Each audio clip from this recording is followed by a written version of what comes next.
Krásny dobrý večer vám želám a teším sa, že ste si našli čas na naše zvedavé debaty Ženy vo vede. Mimoriadne inšpiratívne diskusie, ktoré prechodili celé Slovensko a práve teraz prichádzame do svojho finále počas Týždňa vedy a techniky 2025. Ďakujem, že ste prišli, že ste sa prišli pozrieť na veľmi úspešné ženy vo vede v rôznych IT odboroch, ktoré nás reprezentujú nielen doma, ale aj v zahraničí. Pre mňa sú tieto debaty vždy veľmi inšpiratívne, pretože ja som človek, ktorý síce niečo vyštudované má, ale teda vždy, keď sa rozprávam s takýmito odborníčkami, tak vždy moje sebavedomie a ego takto klesne a na druhej strane si hovorím, že je to dobre, pretože všetci máme priestor sa niečo nové naučiť a aj ja sa budem niečo nové učiť. Priznám sa, že hneď na úvod poviem, že keď som si študovala o všetkých dnešných hostkách, tak som absolútne nepochopila, čo robia a hovorím si, to je super. To je super, lebo ja sa ich to môžem opýtať a aj preto sme tu, aby sme trošku spopularizovali vedu a možno, že aj IT svet a celkovú tú odbornosť priniesli aj ľuďom, pretože máme stále pocit, že tá veda a technológia IT sú veľmi vzdialený svet, ale my sme tu na to, aby sme si to trošku priblížili a rozprávali sa ľudskou rečou. Ak ja niečomu nebudem rozumieť, ja sa budem pýtať. Aj dnes tu môžeme byť vďaka CVTI SR v spolupráci so slovenskými knižnicami. Takže ďakujeme. Moje meno je Beka a hlavne, kvôli čomu sme tu, sú naše hostky. Takže Alena Kanabová, poprosíme potlesk, budem si ho pýtať. Máme tu aj Sonu Kucharíkovú, aj Gabrielu Caner. My sme sa na začiatku bavili o tom, že teda nebudeme si hovoriť titulmi, pretože chceme, aby to bolo celé také veľmi uvoľnené, takže dnes presne na tituly zabudneme. Dokonca sme si aj potýkali, čo sa naozaj veľmi teším, pretože si hovorím, že kedy si ja môžem potýkať naozaj s takýmito kapacitami. Budeme sa rozprávať postupne so všetkými hostkami a potom prejdeme do takej spoločnej debaty, kde môžeme debatovať o tom, že ako sa majú ženy v IT svete, ženy v medicíne, ženy vo vedeckých odboroch a podobne. Tak najprv sa budem rozprávať s tebou, Alenka. Historicky prvá laureátka ocenenia Žena v IT má viac ako 25-ročné skúsenosti v praxi v technologickom aj poradenskom sektore, členka vedenia firmy Accenture na Slovensku. A srdcovou témou sú digitálne zručnosti a ich budovanie v rámci rôznych cieľových skupín. Ty máš vo svojom portfóliu také odvetvia, že telekomunikácie, bankový sektor, implementácia technologických riešení a venuješ sa tiež projektom, ktoré sa týkajú zdravotníctva a verejnej správy. V tomto som sa zamotala, ale že úplne. Takže hneď na úvod, čo si môžeme predstaviť, čo je tvoja práca? OK, tak momentálne... To asi často nevysvetľuješ, ja viem. No, je to ťažké vysvetliť, ale možno pre priblíženie začnem tým, čo robím teraz. Ja vlastne pôsobím v rámci technologického centra Accenture na Slovensku. Accenture je globálna poradensko-technologická firma, ktorá zamestnáva na celom svete viac ako 800,000 ľudí. Tu na Slovensku je nás viac ako 2,000. A toto regionálne technologické centrum zahŕňa ľudí, IT špecialistov z Česka, Slovenska, Maďarska, Rumunska a Bulharska. A ja konkrétne mám na starosti projekty, ktoré dodávame pre našich klientov z tohto technologického centra v oblasti zdravotníctva a verejnej správy. To znamená, že v rámci Accenture za nami príde kolega, kolegyňa z inej pobočky, z inej krajiny, primárne, pretože na Slovensku vo verejnej správe nepôsobíme. A v prípade, že majú nejakú zákazku, projekt, ktorý dodávajú pre svojho vlastného klienta, tak vlastne my zo Slovenska poskytujeme ľudí, prostredníctvom ktorých tieto projekty dodávame. A aby ste si vedeli predstaviť, o aký typ projektov ide, tak bavili sme sa o medicíne, tak mi napadla hneď prvá vec.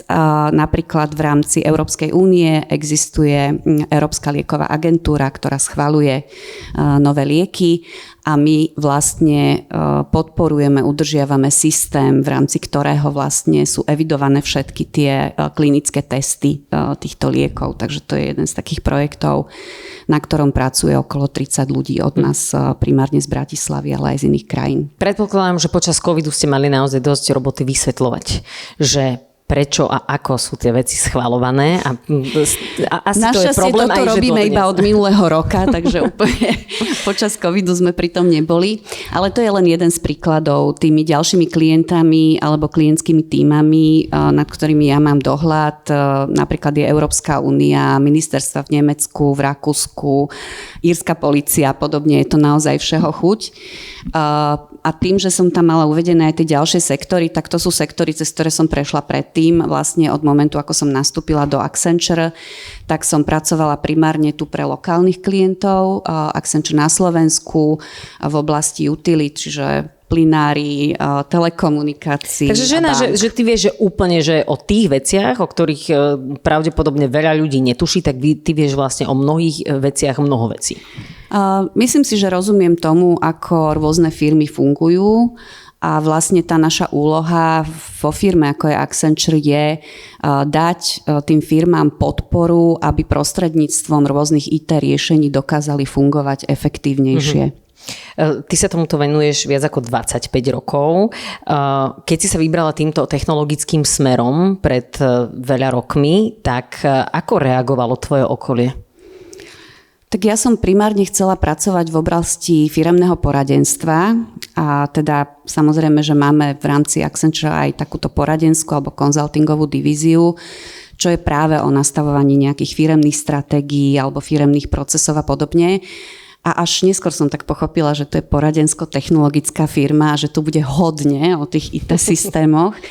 Ale musím povedať, že ja som sa v tom našla. Takže bolo to trošku samozrejme prekvapenie, ale zase možno to nebolo preto moje bezprostredné okolie úplne prekvapenie, lebo ja som k tým veciam tak od malička celkom inklinovala. Ja už som tu hovorila pre Ružinovskú televíziu, že v tých 80.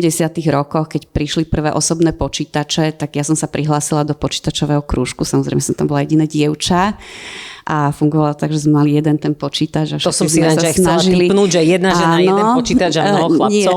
Áno, všetci sme na tom jednom počítači programovali.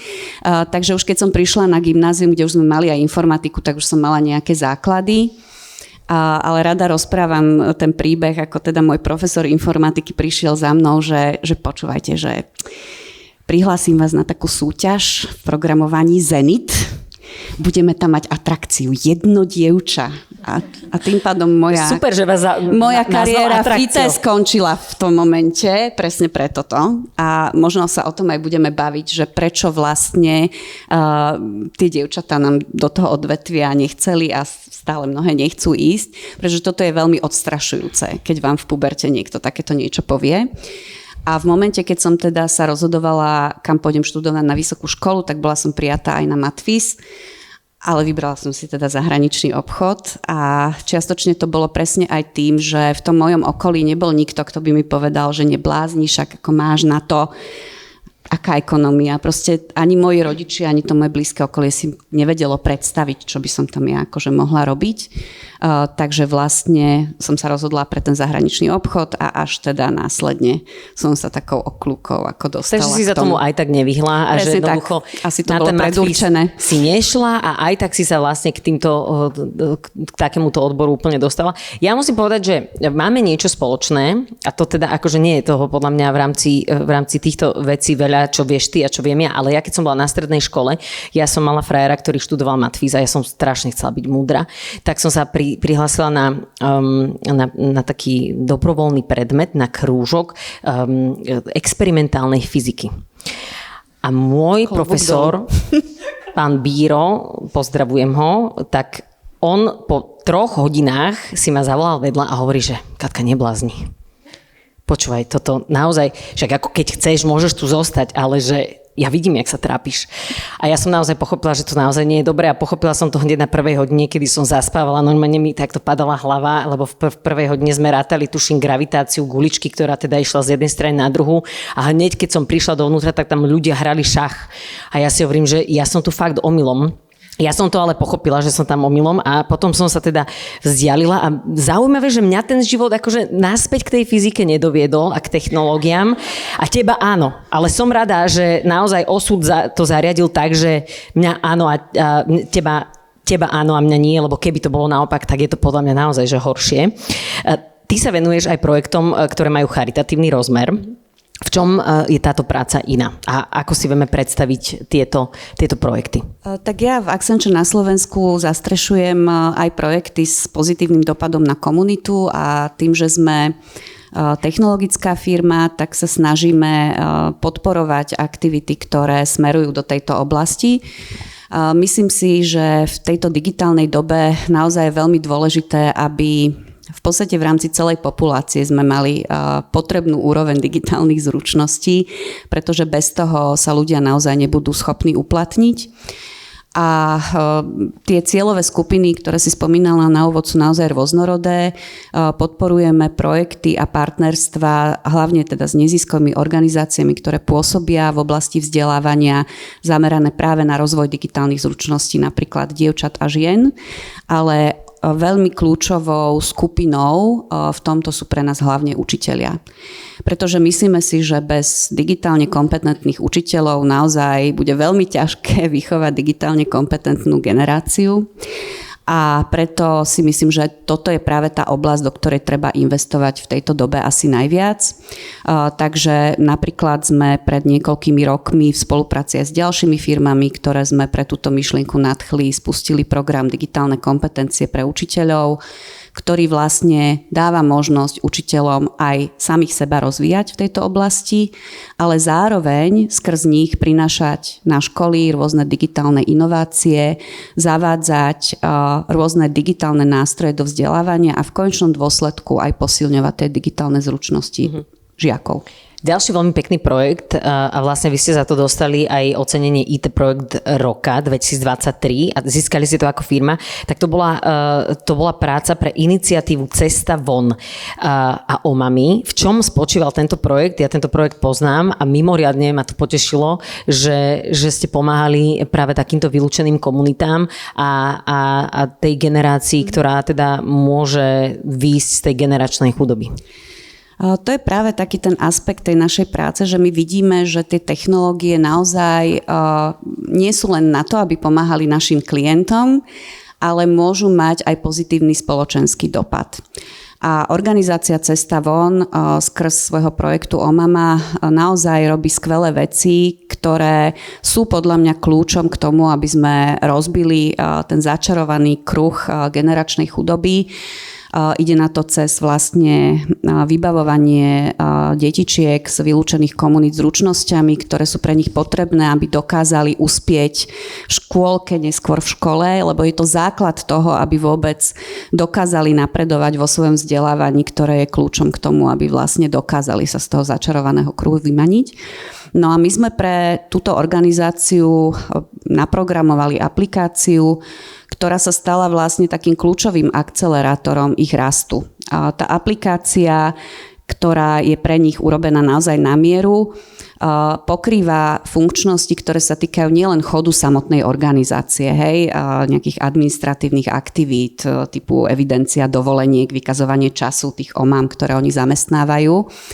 Ale zároveň je v tej aplikácii sústredené práve to know-how organizácie, tá metodika, ako vlastne pracovať s tými deťmi, ako si tie OMAMy môžu naplánovať lekcie a obsah tých lekcií.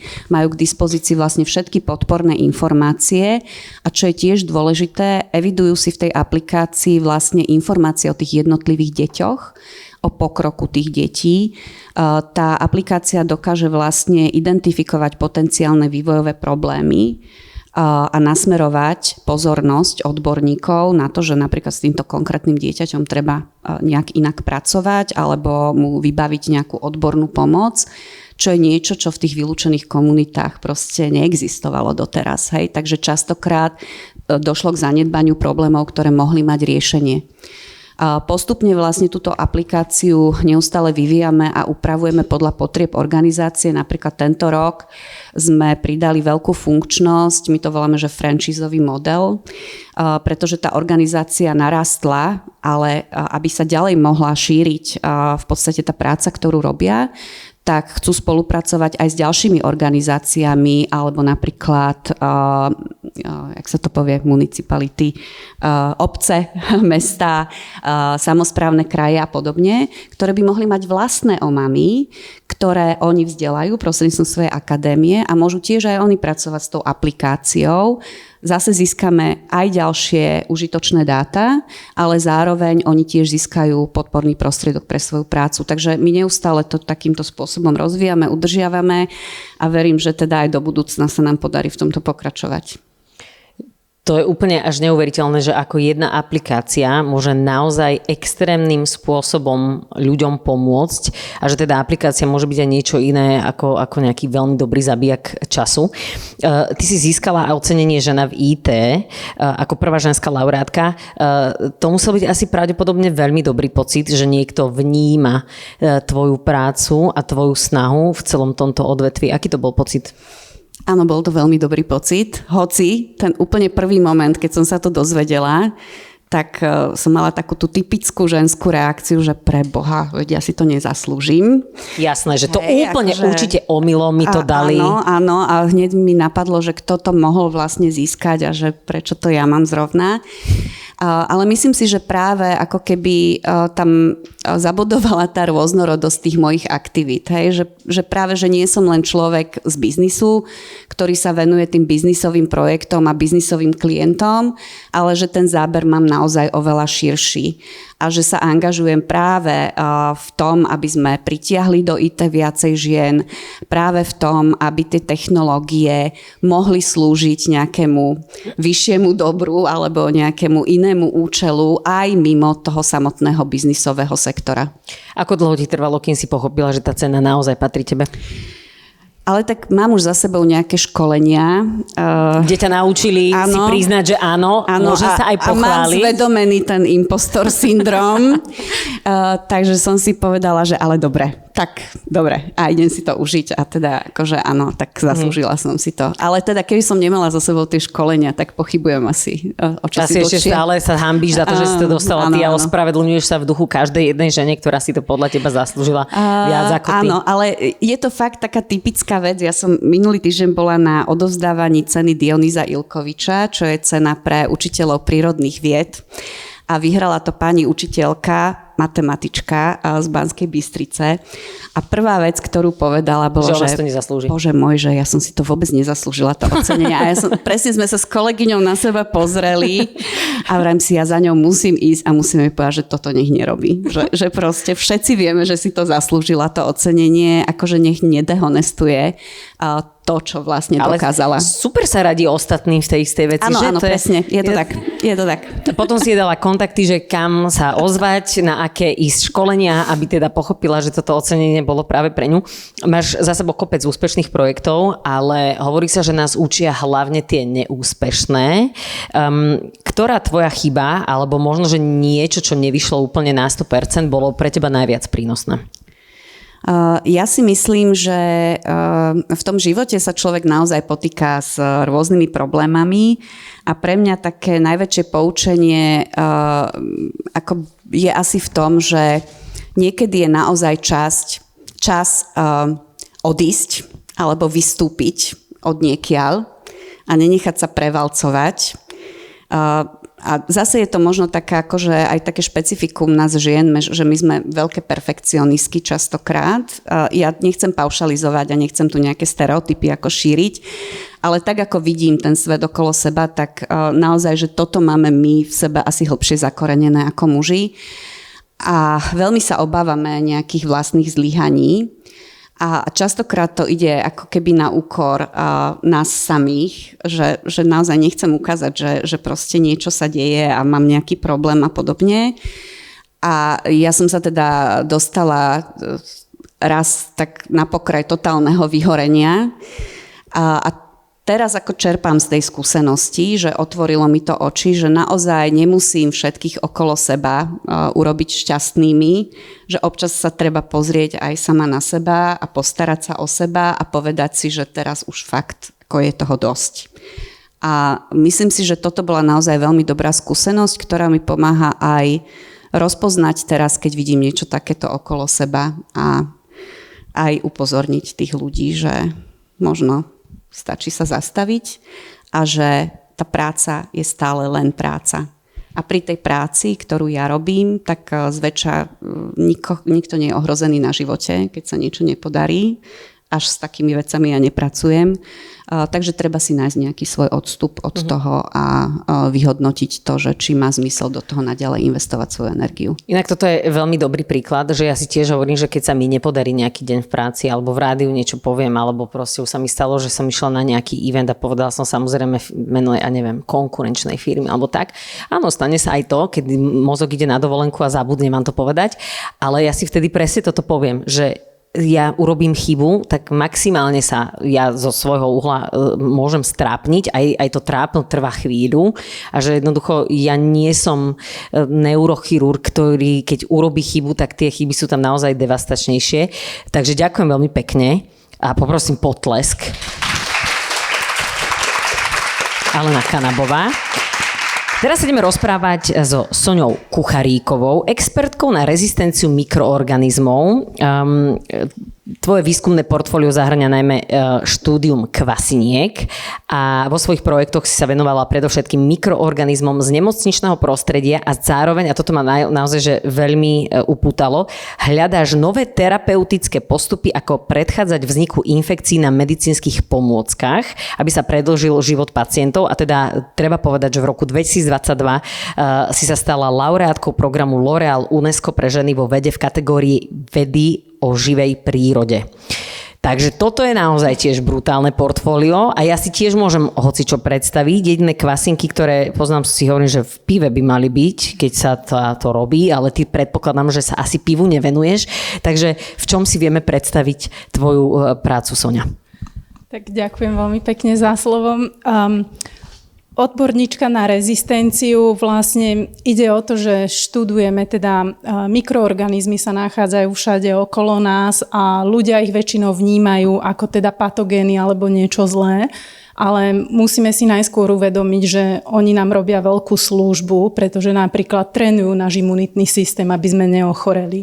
To sa aj hovorilo, tuším, že treba nechať deti hrať sa v špine, lebo že potom budú rezistentnejšie. To som počula minule taký príklad, že teraz tieto deti nemôžu ani hlínu zjesť, alebo čo.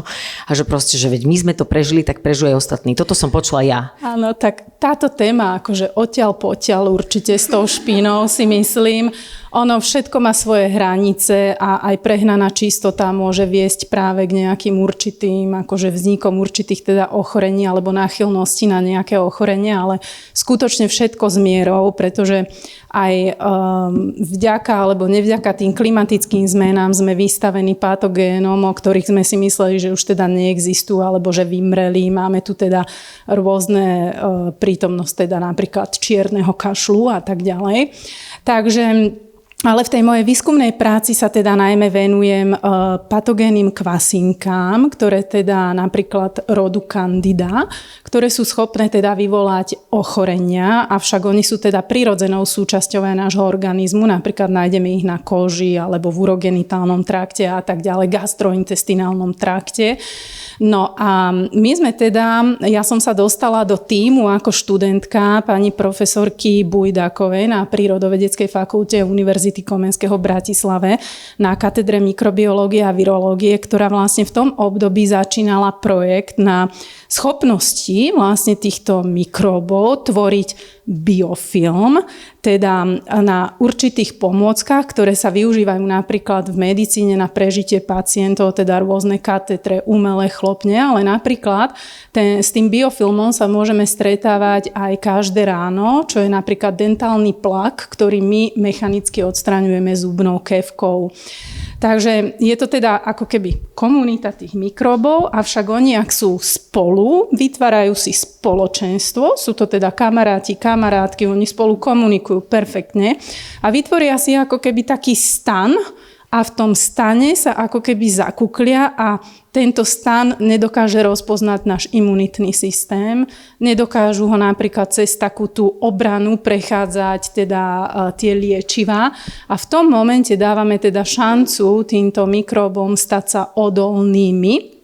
A oni ešte majú takú fantastickú schopnosť, že sú schopní sa odlúčiť z tej štruktúry, migrovať napríklad v krvi. A k iným kamarátom. No, napríklad, akože, alebo v rámci toho spoločenstva sú schopní teda sa tou krvou zaniesť aj na iné ďalšie, napríklad buď tkanivo, alebo pomôcku a kolonizovať to.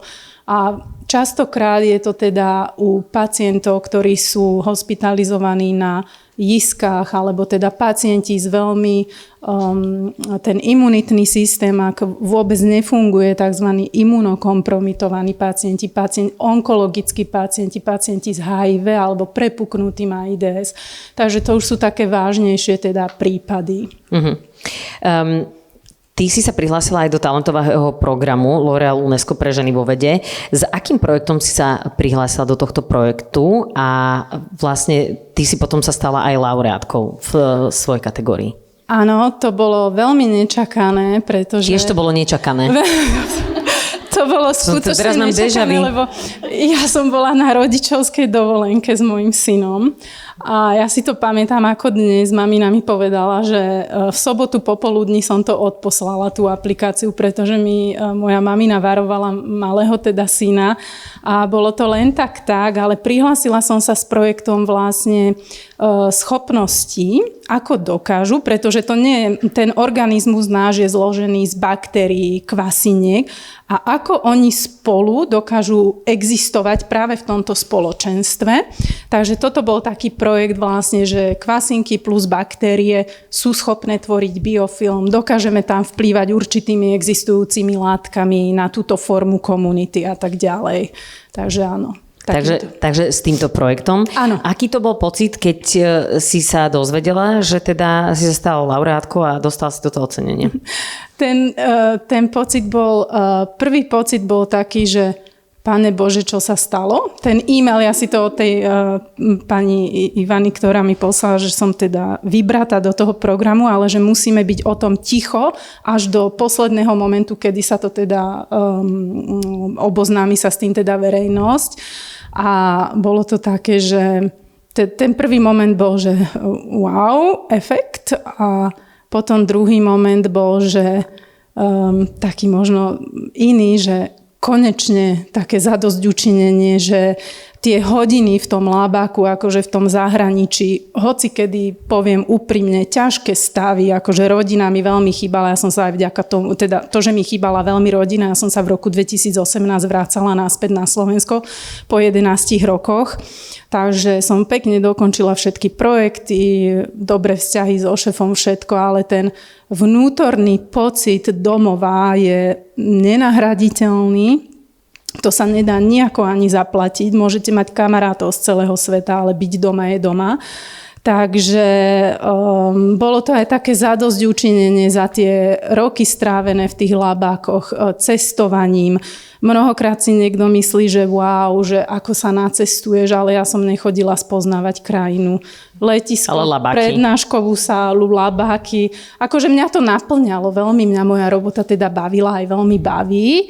A toto ale bolo to taký príjemný nakoniec pocit. Ale veľmi, ja som to prijala tú výhru aj s takou veľkou pokorou a takým hnacím motorom do budúcnosti, že som dostala dôležitú úlohu na tomto svete, že teda byť nejakým príkladom možno pre študentov u nás.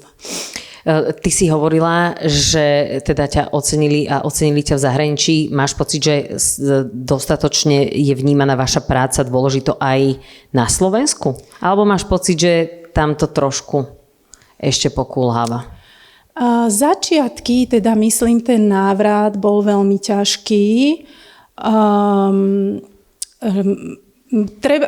Človek si to musí asi vybudovať v každej krajine trošku. Neprišla som s nejakým veľkým humbukom okolo seba, alebo že by som sa nejako, neviem ako prezentovala, ja to inak veľmi neznášam, takú self-prezentáciu.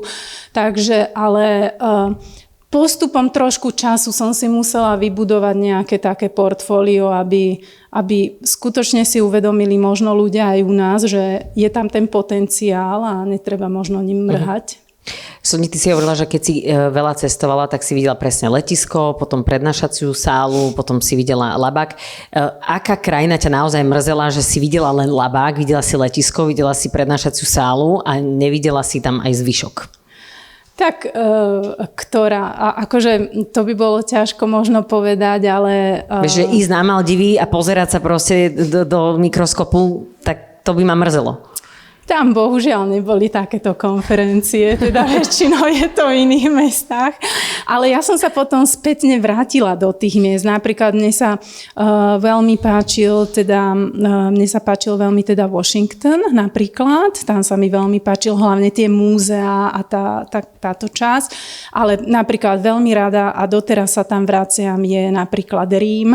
To je moja obľúbená destinácia. A skôr tie európske teda mesta a potom akože väčšinu času som teda pôsobila teda buď v Európe alebo potom v Amerike na študijných pobytoch. No a všetko mi niečo dalo. Vlastne aj ten pobyt v tej Amerike dlhodobý teda bol taký, že ja som veľmi vďačná za to, čo tu mám a za to, čo tu máme. Pretože nie je to samozrejmosť. Ty hovoríš, že vo výskume nič nie je čierno-biele a veľakrát človeka prekvapí výsledok toho experimentu, pretože tie výsledky nemusia byť vždy také, ako očakávame. Dá sa toto nejako pretaviť aj do bežného života? Že sa možno že lepšie adaptuješ na situácie, ktoré teda nevychádzajú podľa tvojich predstav? Neviem, dúfam, že áno, ale časom sa to zlepšuje. Akože kedy som skutočne, ako vravela Alenka, ten perfekcionizmus, akože všetky aj tie výsledky, aj tie články a stále niečo človek tam hľada, taká mravenčia robota. Ale už postupom času vlastne tá krása tej roboty je na tom to, že nie je to čierno-biele, a vždycky hovorím mojim študentom, že buďte radi, že vám to nevychádza, pretože na tom sa najlepšie naučíte. A neučia sa teda len oni, ja sa najmä učím. A aj teda tá moja práca je o tom, že s tými mladými ľuďmi a to ja keď ich vidím aj v tých labákoch, aj tej prednáškovej miestnosti, tam každý je unikátny, každý mi má čo dať. A je to také veľmi obohacujúce každý deň. Neviem, či sa to dá povedať v tvojej profesii, ale máš nejaký taký profesný sen, že čo by si chcela dokázať, alebo vynájsť, alebo čo by si chcela, na čom by si sa chcela podieľať? Určite by to bolo vlastne možno taký ten merateľný teda postreh by bolo napríklad vybudovanie aspoň nejakých malých labákov, ktoré sú vlastne špecifické na určitú robotu. Teraz momentálne vlastne riešime jeden projekt, ktorý dúfam, že ak sa podarí, tak by mohol k tomu spieť aspoň k vytvoreniu nejakých 2-3 fakt špecializovaných labákoch vlastne na tú mikrobiológiu a už teda tú molekulárnu biológiu posunúť sa do tých vysoko dôležitých molekulárnych metód, ako je sekvenovanie a tak ďalej. Takže to by bolo skôr teda z toho pracovného hľadiska a samozrejme dúfam, že budeme tam mať nejakých kvalitných doktorantov, ktorí budú mať zápal pre tú vec. Teda to je taký môj sen, že mať taký malý tím, nie veľký, pretože veľa ľudí sa nemenežuje dobre, aby som teda stále zostala medzi nimi aj teda tej problematike, tak nejakých možno maximum 3-4 ľudí, s ktorými by som mohla spolupracovať. My ti v tom budeme veľmi držať palce. Soňa Kucharíková. Ďakujeme. A prechádzame do niečoho, v čom sa že vôbec nevyznám.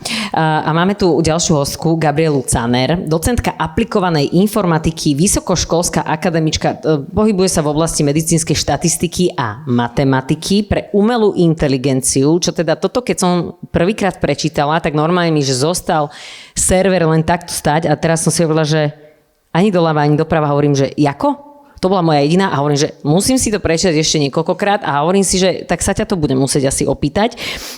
Musím povedať, že Gabriela pôsobí na najprestížnejších univerzitách sveta, ako napríklad Harvard, MIT alebo Oxfordská univerzita a ďalších XY, máš ich naozaj na konte dosť veľa. A teda postupne si sa špecializoval na umelú inteligenciu, dátovú vedu a štatistiku pre medicínu oka a mozgu. No, že kde tu začať? A to akože ja ja väčšinou nemám až, ako teraz je to asi, sa z toho nevykrútim, ja väčšinou nemám taký problém pochopiť, že čo moji hostia robia. Ale teda aj tuto začnem tou istou otázkou ako pri predchádzajúcich dámach. Čo ty vlastne robíš, lebo robíš toho asi veľmi veľa a veľmi veľa toho aj vieš. Áno, robím toho veľa. Začalo to tým, že keď som už bola nejaká 5-6 ročná, tak otec ma brával navštíviť jeho kamaráta a on mal obchod s televízormi, ešte s tými veľkými, tučnými.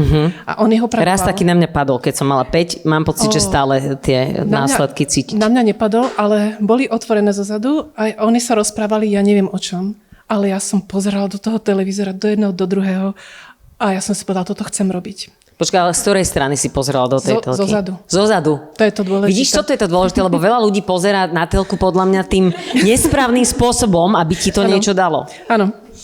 A chcela som robiť elektroniku, ale potom na strednej škole, to bol rok 1989, moc informácií nebolo na gymnáziu a ja pochádzam z takého malého mesta Bánoce nad Bebravou, tak ten, čo mi mal radiť, videl, že sa neviem rozhodnúť, že buď tú matematiku alebo elektroniku, ale potom povedal, choď rob tú matematiku, tá elektronika bude dosť ťažká pre dievčatá. Áno. A čo si teda nakoniec vybrala? Tak som si vybrala tú matematiku, išla som na matfís, ale vybrala som si vedecký odbor. Už aj z toho dôvodu, lebo zase ďalší poradca povedala, že učiť by som nemala, lebo som moc tichá. A mne sa zdá, že hovoríš, ako celkom ťa počujem.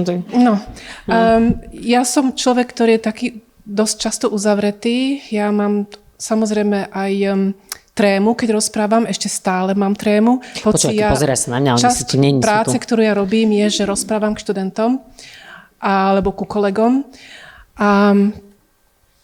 Tak som si povedala, ok, ja si zoberiem ten vedecký odbor. A to bolo to najlepšie, lebo vtedy na matfíze ponúkali tú matematiku, ponúkali, aby som si mohla vybrať. A ja som si vybrala kombináciu matematika, pravdepodobnosť a počítačová veda. Počítačová veda. To bol vynikajúci odbor, už to nerobia. No ale potom som šla robiť PhD v Amerike, v štatistike. A tam som začala robiť okolo neurónov a ako mozog funguje. A môj školiteľ má kamaráta na MIT a ten povedal, že pozrel moju prácu, povedal, poď ku mne. Tak som potom šla k nemu pracovať. A začala tam pracovať a potom prednášať. A potom tam som pracovala, prednášala, tam sa mi narodili 2 deti. Tak už som tam neprednášala, lebo som mala dosť práce aj tak.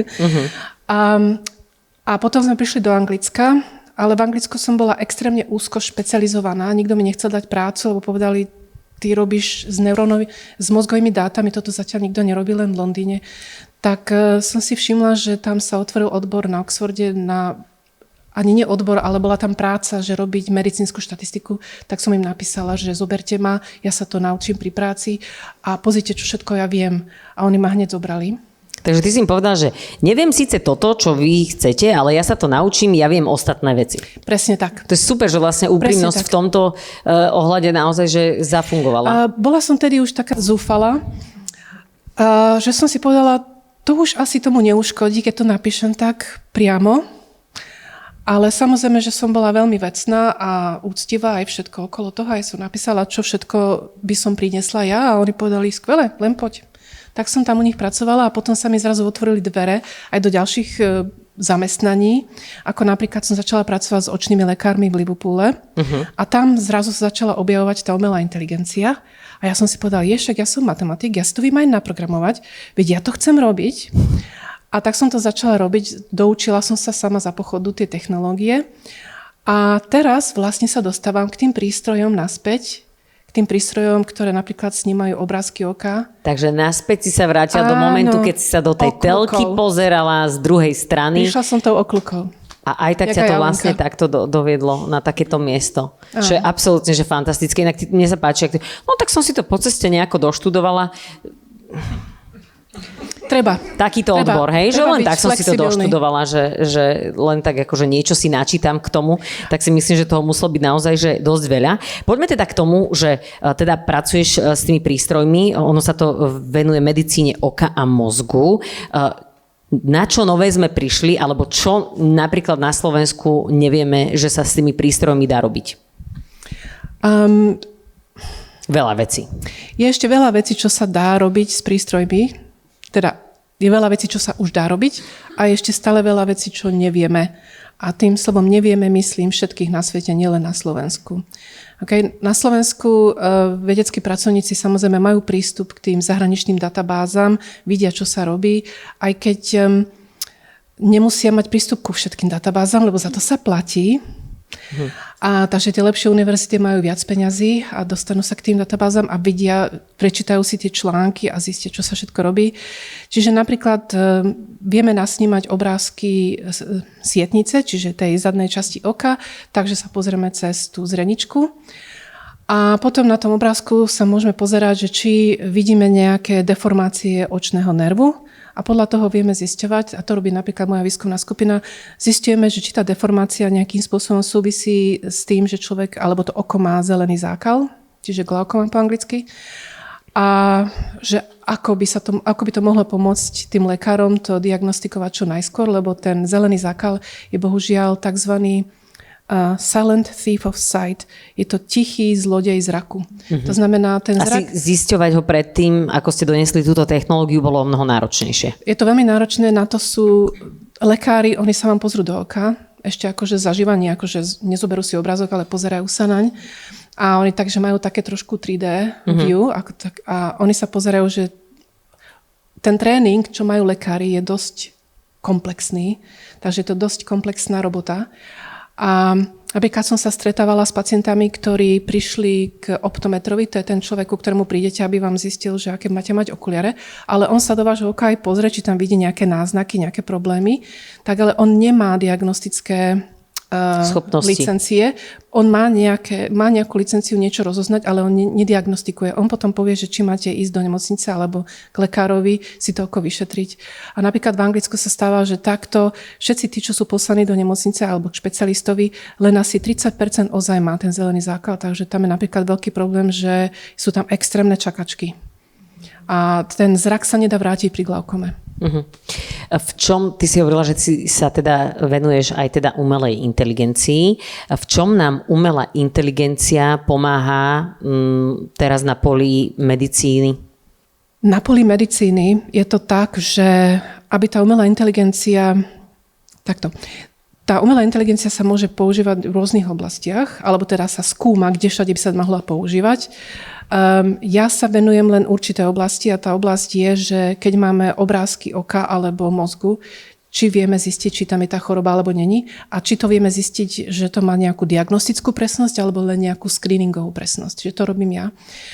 Takéto veci ale sú ťažké, nielen v tom zmysle, že vymyslieť tú matematiku okolo toho a naprogramovať to, ale je to ťažké aj v tom zmysle, že tam musíte ísť takou postupkou tých klinických štúdií od takej tej najmenšej s použitím nejakého malého množstva dát a postupne tie dáta sa snažíte získať alebo zistiť, kde sa zbierajú. Tie dáta sú veľmi drahé to nazbierať.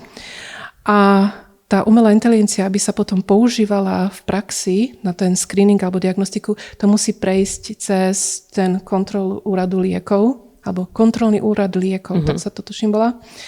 Lebo kedy si to nebolo, ale teraz to je, lebo ten algoritmus je súčasťou toho prístroja, alebo je to vedľa toho prístroja na tej obrazovke ako apka, ale už to musí ísť cez ten kontrolný úrad. Takže napríklad v Anglicku na oči je len jeden jediný prípad umelej inteligencie na screening choroby oka a to je diabetická retinopatia a len v Škótsku. Ale stále sú tam naozaj, že veľké rezervy a ešte stále vieme, že sa máme kam posúvať aj v rámci tej umelej inteligencie, že by nám mohla pomôcť aj teda v medicíne. Presne tak, ako keď si čítate aj nielen vedecké články, ale keď si prečítate aj články, ktoré sú v takých tých časopisoch pre širšiu verejnosť, tak niekedy vzniká dojem, ako keby už sa veľa toho spravilo, že je. Ale je tam veľakrát, treba to čítať s takou troškou štipkou soli, sa tomu hovorí v Anglicku, aj na Slovensku. Dajme tomu. Čo to znamená, že netreba tomu úplne veriť, ale to trošku súvisí aj s tým, že ja som pôvodne štatistik, ja neverím ničomu. To je dobré. A myslím, že sú aj ľudia, ktorí veria všetkému a hlavne tým nesprávnym veciam, takže dobre. No A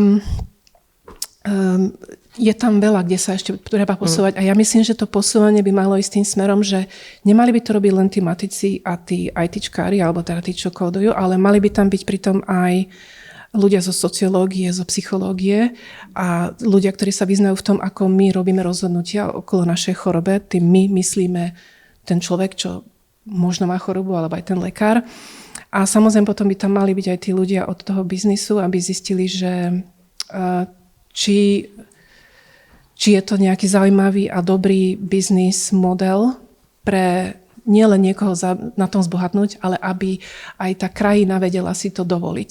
Mhm. Aby to mohlo mať aj nejaký pozitívny efekt, napríklad aj na obyvateľstvo. Mňa veľmi zarazilo, že ty si hovorila, že niečo teraz ohľadom umelej inteligencie treba naprogramovať, pretože väčšina ľudí si myslí, že existuje ChatGPT. A to je vlastne, že tam dám všetko a vlastne všetko to spraví za mňa. Takže úplne super, že ako veľmi nemáme informácie. Ja sa to teda opýtam, my sme tu načali umelú inteligenciu. Máme sa jej bať?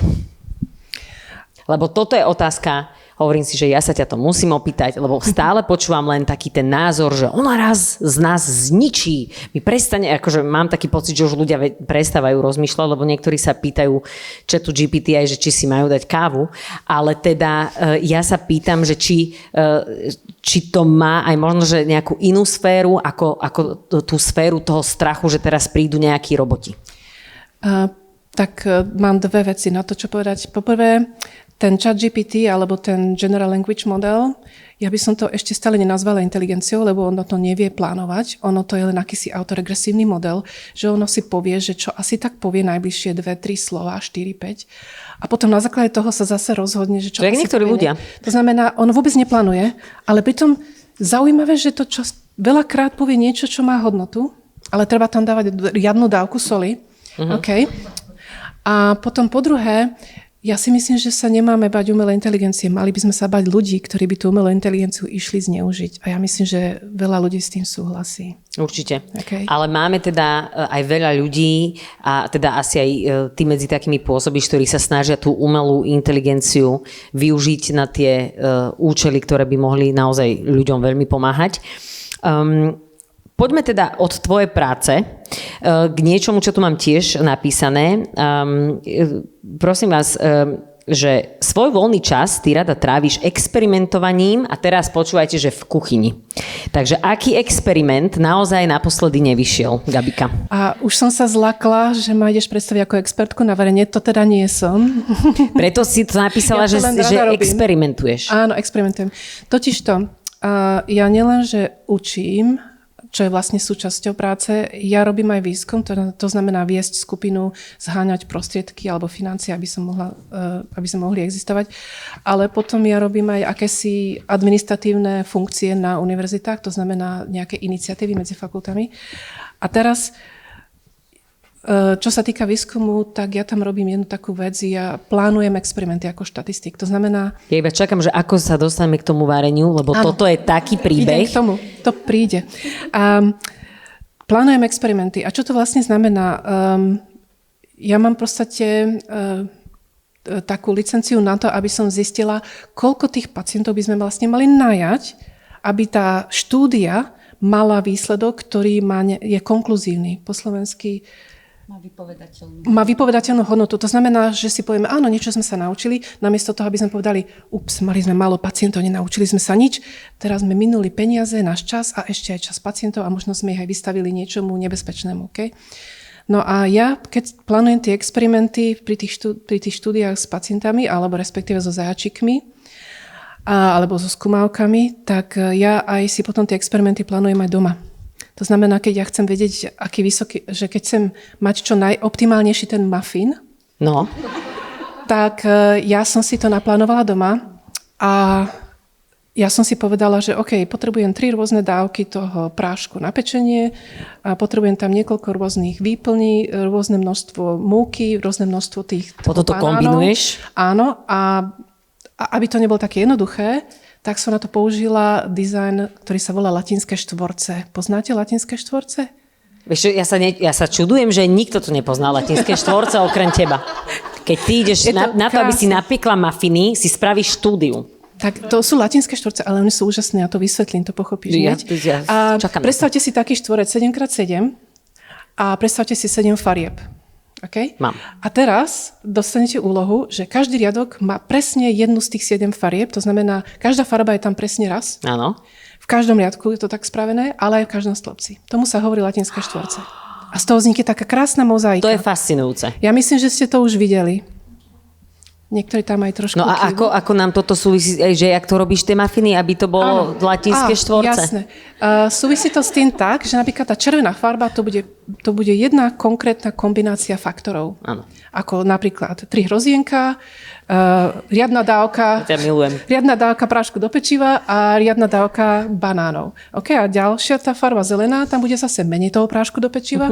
No a tých mafinov bude 7. Takže ty robíš 7x7 mafinov vždy, hej? Áno, a potom mám ten plech a tam je tých 7x7 a ide to pekne do trúby. A samozrejme tá trúba má ešte ten svoj charakter, že ona viac pečie z tej jednej strany a to je jeden z tých faktorov. Môžem poprosiť potlesk? Takže ty, keď si v kuchyni, tak to nie je, že mama varí, ale to je, že Ježiši Kriste, zase sa toto je naozaj, že ten experiment v tej kuchyni, tak to naozaj bolo doslova, že to bol naozaj, že ty experimentuješ v tej Áno, kuchyni. mám o tom aj slajdy. Slajdy v PowerPointe. Dobre, a to vysvetľuješ všetkým, čo prídu do tvojej kuchyne, alebo tí, čo idú jesť? Potom, keď predtým musia dostať prednášku. Keď potom učím dizajnovanie experimentov v škole, tak s tým začneme. To je povinné. To je povinná beletria. Ja to sa pýtam, slajdy. že či prinesieš tým študentom aj tie mafiny ochutnať. Áno, to nesla som. A musí aj byť pekne tak usporiadané 7x7. Áno. Čo by si spravila, keby to máš takto presne usporiadané a príde nejaký nevychovanec a neopýta sa ťa a zoberie ti práve jeden, ktorý ti bude chýbať, lebo jasné, že tá dokonalosť je v tom, že všetky tam majú byť naraz. No však v tom je tá krása tých experimentov, že treba myslieť na všetky takéto veci. Ty by si mohla robiť experimenty, skutočne, lebo to nie je jednoduché. No. Totižto, každý ten muffin case, ten papierik som si najprv otočila a napísala som tam tú kombináciu faktorov. Wow. Takže ty si vlastne pripravená absolútne na všetko. Predpokladám, že na to, aby naozaj, že keď naozaj nechceš, aby ti zjedli z tých mafinov, tak tam máš normálne podľa mňa laserový systém, lepší jak v Louvre, neviem, či viete, ale že heslo na Louvre bolo Louvre. Teraz dúfam, že bude Louvre 1, 2, 3. Predpokladám, že ty by si vymyslela lepšie heslo. Takže vlastne, takže ty nepečieš, nevaríš len kvôli tomu, že sa chceš najesť, ale ty vlastne to vždy spájaš ešte aj s tou svojou prácou.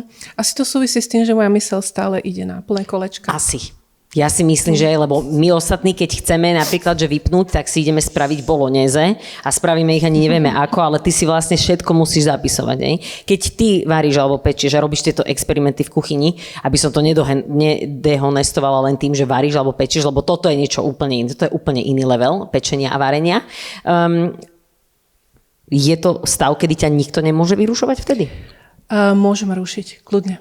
To je vlastne dobre, to je chcené. A ja tie experimenty robím hlavne kvôli tomu, aby som sa vžila do kože tých, čo robia experimenty v tých labákoch, tých ozajstných labákoch. To je normálne, že neuveriteľné.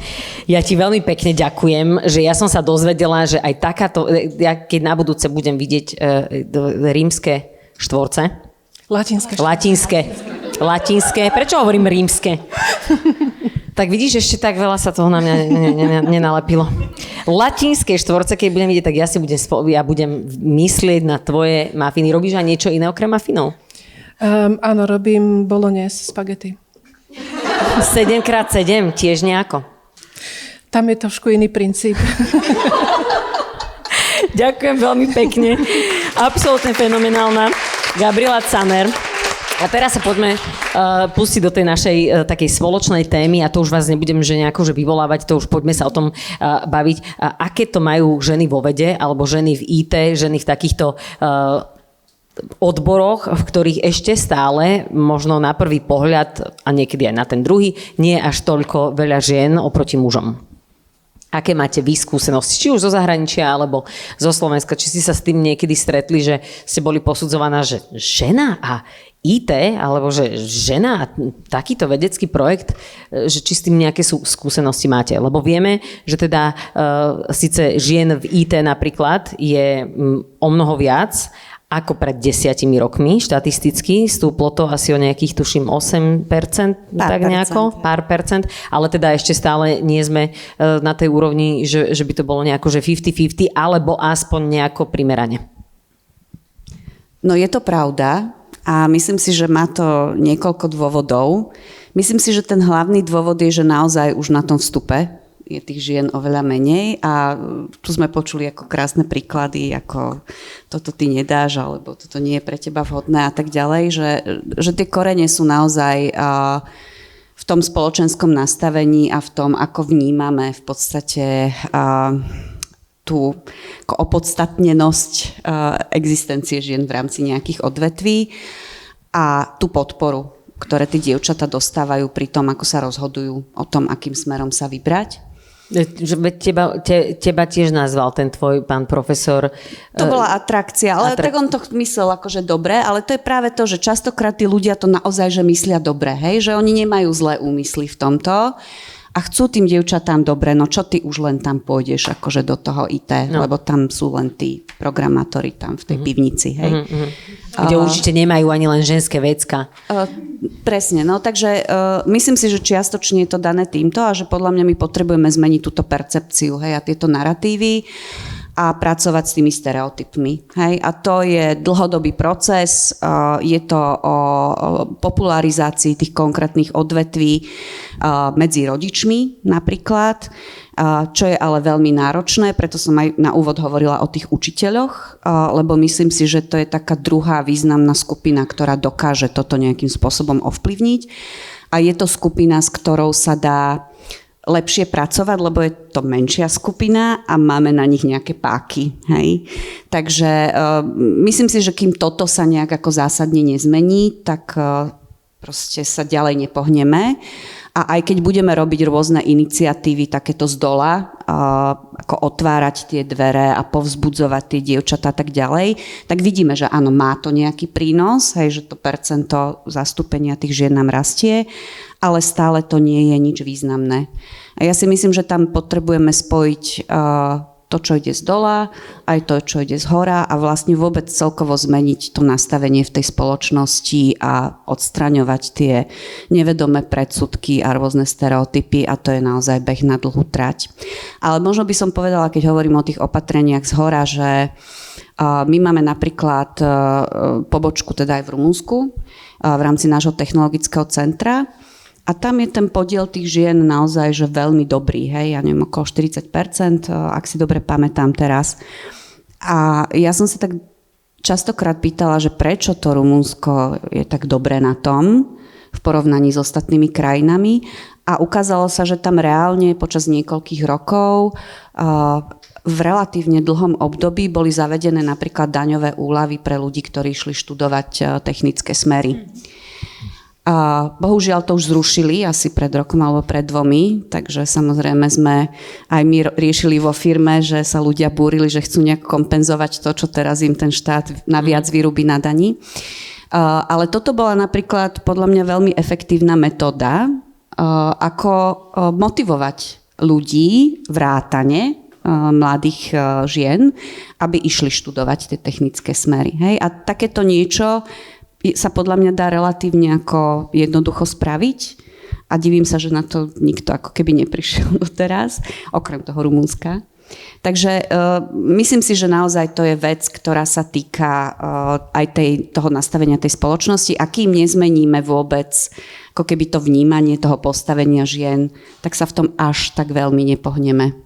A bude to pomalý proces proste. Ja by som k tomu chcela pridať, že a je to taký osobný uhol tiež, že ide aj o to, že napríklad ja pochádzam, poviem len trošku, skadiaľ pochádzam, u mňa otec, matka a takisto širšia rodina nikdy neboli na univerzite a som bola prvá. Takže aj, a to potom je jedno, či som žena alebo chlapec, ťažko sa išlo z takého postavenia, lebo v podstate všetci sa čudovali, čo to vlastne idem spraviť. Ja som sa tiež čudovala, ale vravela som si, ja chcem robiť niečo iné, čo robia oni, tak jednoducho len budem kráčať krok za krokom a robiť si svoje. A nechali ma. Takže to bolo super. Ale potom som zistila, že áno, keď ja veľa robím, makám, som na pokraji samozrejme nejakého breakdownu, ale postupujem. Hej? Takže tie pracoviská ako MIT alebo Harvard alebo Oxford ma zobrali. Ale potom prišiel ďalší bod. A ten bod bol, OK, už som dokázala ostatným, ale hlavne sebe, že ja viem veľa dokázať, lebo ja som mala veľa aha momentov, že ozaj ja to dokážem a wow. A tie momenty napríklad prišli v čase, hlavne v čase, keď o nič nešlo, nikto nemal žiadne očakávanie, ani ja. A tým pádom ja som išla, robila som niečo bez stresu, bez tej úzkosti, bez toho, že ja by som toto vôbec mala spraviť, ale išla som a zistila som, že keď som v kľude, ja dokážem veľa. Okay? No, ale potom prišiel ďalší bod v mojom živote, ktorému sa snažím dopracovať a ten bod bol následovný. Už som si dokázala aj ostatní, že viem veľa urobiť a že som super, ale potom som zrazu dostala ambície, že ja chcem aj viesť tie týmy. A to už je úplne iný skill, ktorý musím ja získať, ale potom aj úplne iný pohľad tých ostatných, aby mi to dovolili. Čiže my potrebujeme dievčatá nielen, aby išli do toho IT, ale aby tam aj zostali a napredovali do tých seniorných pozícií, lebo ešte stále veľakrát, aj v Anglicku, aj tu, sa mi dosť často stáva niekoľkokrát do roka, že som v miestnosti, je nás tam 10, ja som sama žena, alebo je nás tam 50 a sme 5 žien. Takže na tom treba pracovať. A myslím si, že aj ty máš tiež podobnú skúsenosť, pretože veľa žien vedkyň máme, ale na tých vysokých pozíciách pravdepodobne je to taká podobná skúsenosť. Presne tak, ale teda ja pochádzam z toho odvetvia prírodovedného skôr, takže je tam určite viacej dievčat na tých, teda, čo sú aj prijaté do prvého ročníka bakalárskeho, magisterského štúdia, a ktoré aj pokračujú teda v doktorandskom štúdiu a majú našliapnuté na tú kariéru, tak to teda dotiahnú až na ten teda postdoc alebo na také samostatný vedecký výskumník, ale bohužiaľ už potom na tých vysokých postoch je väčšinou muž, ale lepší sa to, pretože ako sme sa už predtým spolu bavili, tak dostávali sa teda, ako som ja sa dostala na KU Leuven, teda do Belgicka, tak tam začala rezonovať teda otázka rodovej rovnosti a museli sme teda vybalansovať aj určité laboratória, ktoré boli, alebo vedecké týmy, museli mať nielen teda chlapcov, ale aj teda dievčatá a tak ďalej, aby to bolo akože vybalansované. Ale bohužiaľ, ono je toto ten problém, že tie biologické vedy sú také, že ja na ten výskum nejdem nejako dehonestovať nejaké práce, pretože robiť štatistika, matematika, to sú obrovské výskumy, ale ja nemôžem mať teda napríklad doma len počítač a nejaký program. Ja musím ísť fyzicky do toho labáku, ja tam musím robiť s tými skúmavkami. Ja som robila veľa aj výskum teda na myšacích modeloch a viete, ako to je každý deň aj postarať sa o tie myšky, sobota, nedeľa, aby im bolo teplo a tak ďalej, zabezpečiť všetky tieto vlastnosti. Takže skutočne je to obťažné a ja si to viem predstaviť, vlastne ja som to pochopila až tak neskôr trošku, že prečo je to aj také ťažké pre tie ženy z ostatnom odvetví, že buď máte nejaký skvelý tím, ktorý máte zostavený z postdokov, ktorí vás dokážu zastúpiť na určitý čas, ale v takom mladom veku to nie je možné, pretože tých postdokov máme, až keď si určité pozície odskáčeme. Napríklad pre mňa to bolo tiež veľmi ťažké sa dostať z toho labáku na tú materskú dovolenku, rodičovskú dovolenku. U nás to je relatívne aj dlhý čas, pretože v Belgicku, keď som bola, kolegyne sa mi vrátili po 3 mesiacoch naspäť a majú tam systém nastavený tak, že majú tie bábätka kam dať, majú teda tam určité mini jasličky. Predpokladám, že to rodičovská dovolenka, takže sa nestará iba matka, ale teda, že môže ísť aj otec, ako vieme, že v škandinávskych krajinách to takto funguje? Áno, napríklad jeden deň v týždni mali voľno rodičia a tak ďalej. Dá sa to tam teda vykompenzovať, takže tá žena, keď vyjde z toho pracovného prostredia na 3-4,5 roka, je to OK, ale predstavme si, že 2 roky, 3 roky, to už je akože, tá veda ide tak dopredu. To sa už potom ťažko doháňa. Presne tak, človek má iný biorytmus. Takže ja som vždycky bola aspoň to, že som čítala nejaké články, snažila som sa teda pomáhať študentom a teda po tých 2 rokoch som sa vrátila naspäť do pracovného prostredia, ale je to skutočne, tie experimenty vyžadujú celého človeka a následne doma príprava prezentácií, analýza dát, príprava experimentov. Takže... Aj mafinov. Aj mafinov, presne tak. Prečo je dôležité, aby sme mali teda takúto rôznorodosť, aby sa aj na takýchto odboroch ako IT, medicína, taktiež hociaká veda, aby sa tam na tom zúčastňovali aj muži, aj ženy. Pretože niektorí ľudia to tak akože radi bagatelizujú, že Ježišmária, no tak ako tak aby ste sa z toho tak to bude robiť muž, no tak ako prečo by ste sa mali všade kafrať. Už aj takéto som počula, hlavne facebookové komentáre sú super, keby ste chceli robiť výskum, skúste aj tam. Áno, tie komentáre typu, bože, prečo nutíte tie ženy, aby išli do toho IT, to mám veľmi rada. A ja možno ešte zareagujem, kým odpoviem na túto otázku. To, čo si aj ty, Gabika, spomínala vlastne aj ty, že áno, že keď už aj to nejak vyvážime na tých ako nižších úrovniach, tak a vidíme to aj my, aj u nás vo firme, tak postupne nám tie ženy akože odtiaľ odpadávajú a potom sa mi presne stáva to isté, že som sama žena v miestnosti. A je to tým, že naozaj je to objektívny fakt, že tie ženy to majú ťažšie v takýchto odboroch. V podstate v akomkoľvek odbore to majú tie ženy ťažšie, hej? Že proste je tam viacero tých spomalení v tej kariére, či už z titulu toho, že sa rozhodnú mať aj rodinu a podobne. A v podstate potrebujeme toto adresovať, aby sme si tie ženy tam udržali a aby sme ich teda dostali a udržali si aj na tých vyšších pozíciách. A je tam veľa potom aj tých prekážok, hej? Lebo naozaj, keď sa ocitneš ako sama žena v miestnosti, tak tie tvoje možnosti ako ovplyvniť, čo sa okolo teba deje, objektívne sú nižšie. Hej? Už keď ste tam 2, už je to lepšie. Hej? A to je naozaj moja vlastná skúsenosť. Ale aby som sa vrátila k tej tvojej otázke, že prečo je to dôležité, hej? No, preto je to dôležité, lebo akákoľvek rôznorodosť, a to je aj z pohľadu rodového zastúpenia, ale aj zo všetkých iných aspektov, hej, veková napríklad, rôznorodosť a podobne. To všetko v rámci toho pracovného tímu je v podstate akcelerátor tej inovatívnosti. Keď sa stretne viacero pohľadov na problém, ktorý reálne tí ľudia majú z titulu toho, že majú iný background, iné skúsenosti, s inými problémami sa v živote stretávajú, tak samozrejme to umožní priniesť nové pohľady na riešenie toho problému a preto aj tie firmy alebo iné inštitúcie chcú mať rôznorodejšie tímy. A je to v našom vlastnom záujme. Ako tie rôznorodejšie tímy sú inovatívnejšie a tie inštitúcie, ktoré majú rôznorodejšie zastúpenie rôznych skupín tých svojich zamestnancov, sú úspešnejšie.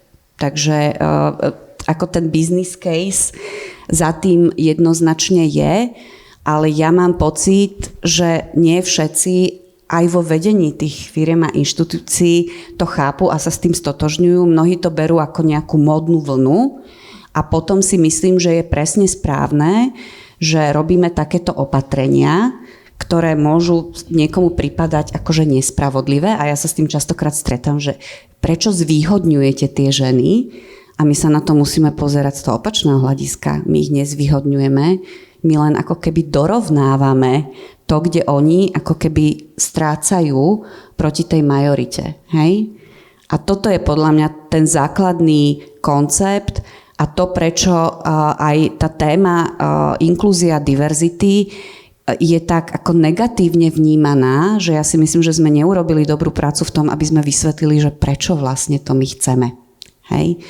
A trošku ma ako keby frustruje, že po tých rokoch, čo sme do tej témy ako keby investovali, tak je stále veľa ľudí, ktoré tomu nerozumejú a potom sa dejú veci ako v Amerike a podobne, kde sa ako keby vraciame o x krokov späť, lebo zrazu niekto povedal, že to je zle a že my nejdeme tu niekoho zvýhodňovať. Namiesto toho, aby sme sa na to pozreli, že my nezvýhodňujeme, my len dorovnávame ako keby tú štartovaciu čiaru pre niekoho, kto to znevýhodnenie mal predtým. Ja si vypýtam potlesk teraz. Teda samozrejme pre teba. A treba asi aj povedať to, že vy teda nedávate tú pozíciu iba niekomu, ty si žena, poď, aby teda tie ženy tiež boli kvalifikované, že teda také dezinterpretácie tiež vidím, že ale ty si to dostal, alebo si žena, hľadali ženy práve. Tak ale hľadali ženy, ktoré majú určitú úroveň, možno, že vzdelania, skúsenosti a podobne a musí byť naozaj mimoriadne frustrujúce asi vysvetľovať úplne také tie základy, ktoré si už myslíme v takej našej bubline, že už by sme to mohli mať nejako že zvládnuté a potom zistíme, že vlastne pri niektorých prípadoch sme naozaj že úplne iba na začiatku. Mohla by som k tomu dodať? Nech sa páči. Ono hlavne v tejto dobe, keď sa vedci vymýšľajú umelú inteligenciu, tak je veľmi dôležité, aby v tých vedeckých tímoch boli rôznorodé tímy. Aj ženy, aj muži, aj starší, aj mladší.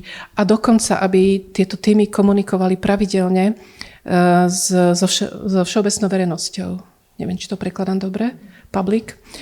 A v Anglicku napríklad na to majú také špeciálne metódy, hovorí sa tomu participatory design. Proste zabezpečiť, aby tí ľudia zo všeobecnej verejnosti, aby sa necítili menej cenní, keď sa so mnou rozprávajú. Okay? Aby sme sa skutočne porozprávali na rovinu a kľudne. Lebo napríklad aj mne sa stalo pri mojom výskume, že bavili sme sa s jednou pacientkou a ona dokonca bola bývalá výskumná ako sestra, ktorá sa starala o pacientov, ktorí boli v štúdiách. Ona stratila zrak na jedno oko kvôli tomu glaukomu a rozprávali sme sa všetci, my sme si aspoň teda mysleli aj ja, už po toľkých 5 stretnutí, že ja stále rozumiem, čo hovorím a že ona rozumie mne.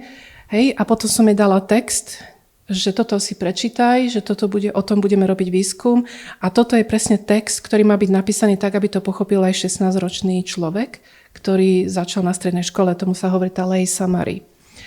No a povedala som jej, prepíš to, ako to len chceš, len tak, aby to, teda ten obsah ostal, ale aby to vedela pochopiť aj verejnosť, aj tvoje kamarátky pri káve.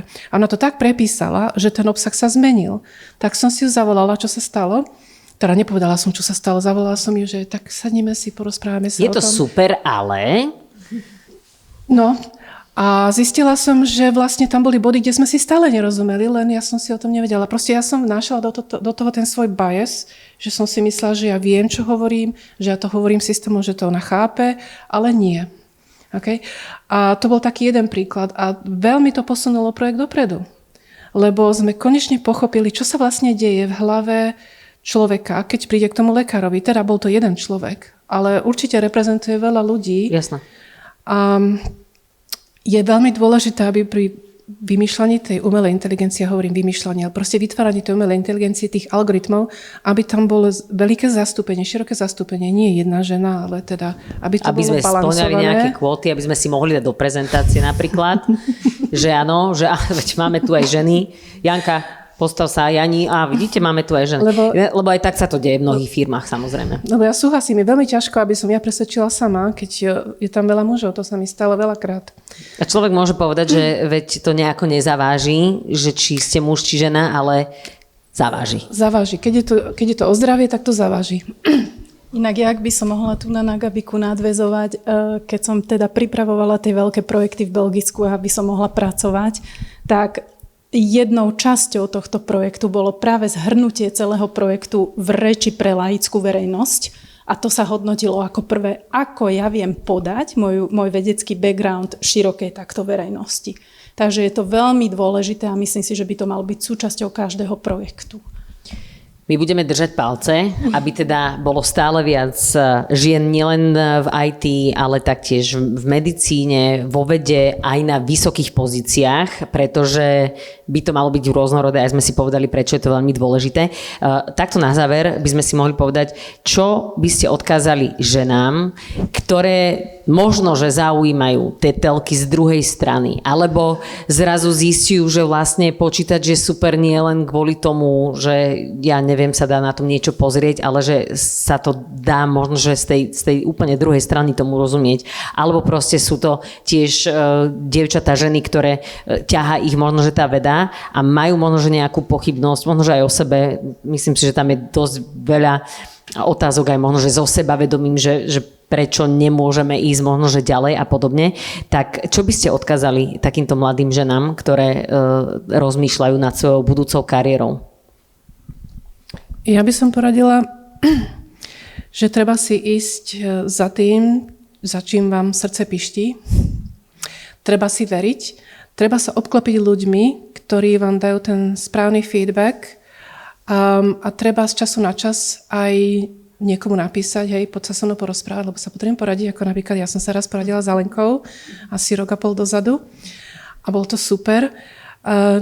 Proste treba skúšať rôzne príležitosti, aj také, že obklopiť sa tými správnymi ľuďmi, nájsť si tých iných ľudí a zistiť, OK, môžeme sa porozprávať, môžeme podebatovať a potom si sadnúť a urobiť reflexiu, OK, idem do toho, a veriť si a skúsiť to.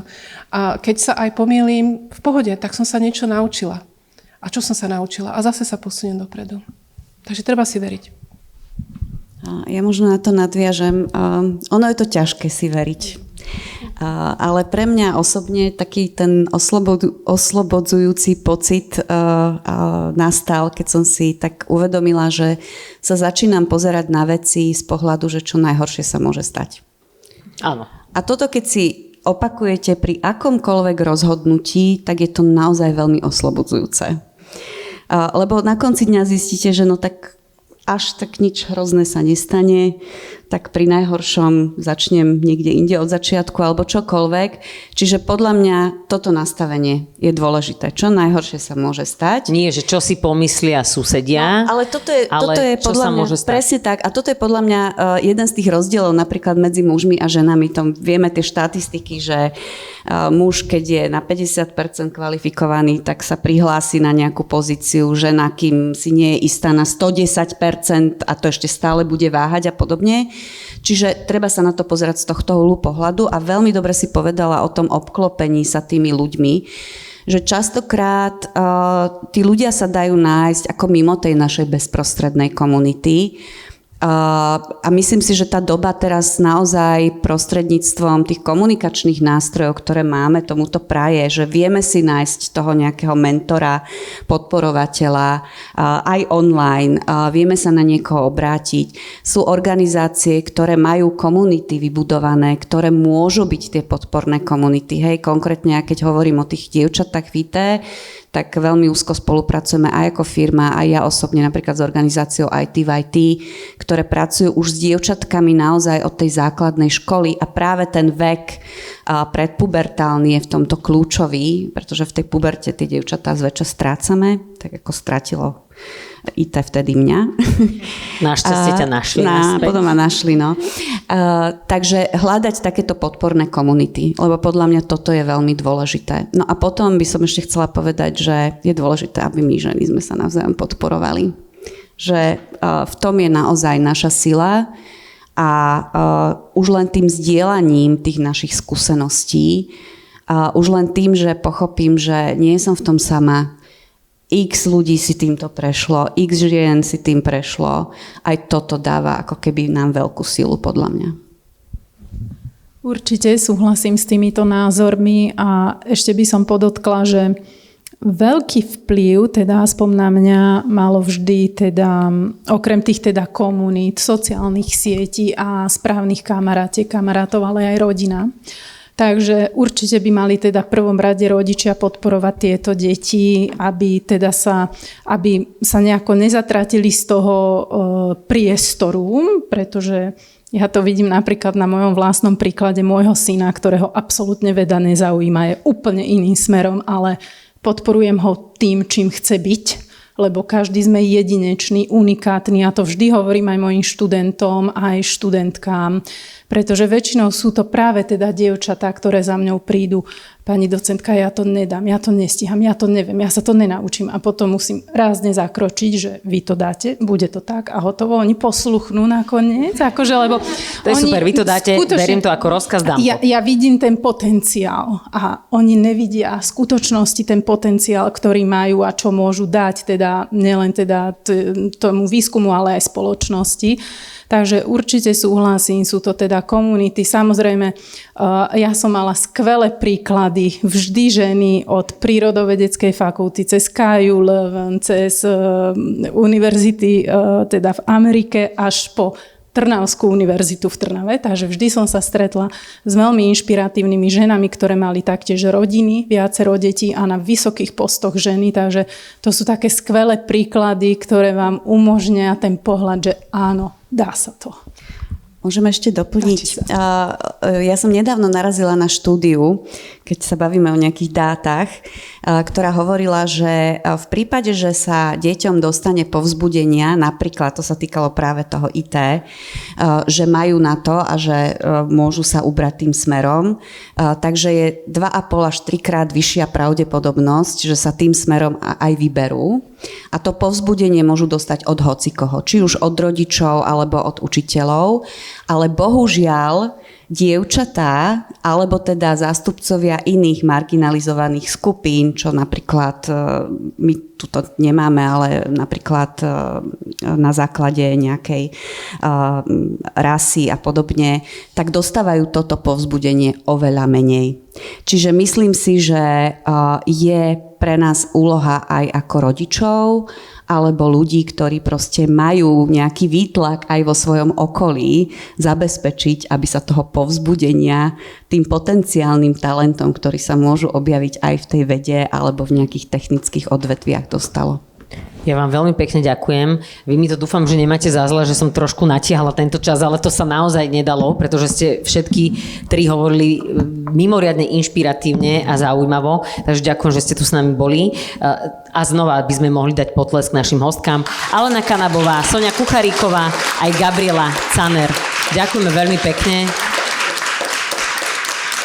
Ja odchádzam maximálne obohatená, takže vám za to veľmi, veľmi ďakujem a naozaj vám držím palce a držím palce všetkým ženám, ktoré sa teda rozhodnú ísť. Možno, že nie tak v úvodzovkách, keď by sme to mali tak akože škaredo generalizovať tými ženskými nejakými smermi a podobne. Bolo by super, keby sme pochopili, že žiadne ženské ani žiadne mužské smery neexistujú, pretože keď má človek na to kvalifikáciu, talent a maka, tak by mal mať ciele, ktoré sa dajú dosiahnuť. Takže ďakujeme veľmi pekne. Ďakujem vám, milé dámy. Pekný večer vám ešte želám. Majte sa krásne.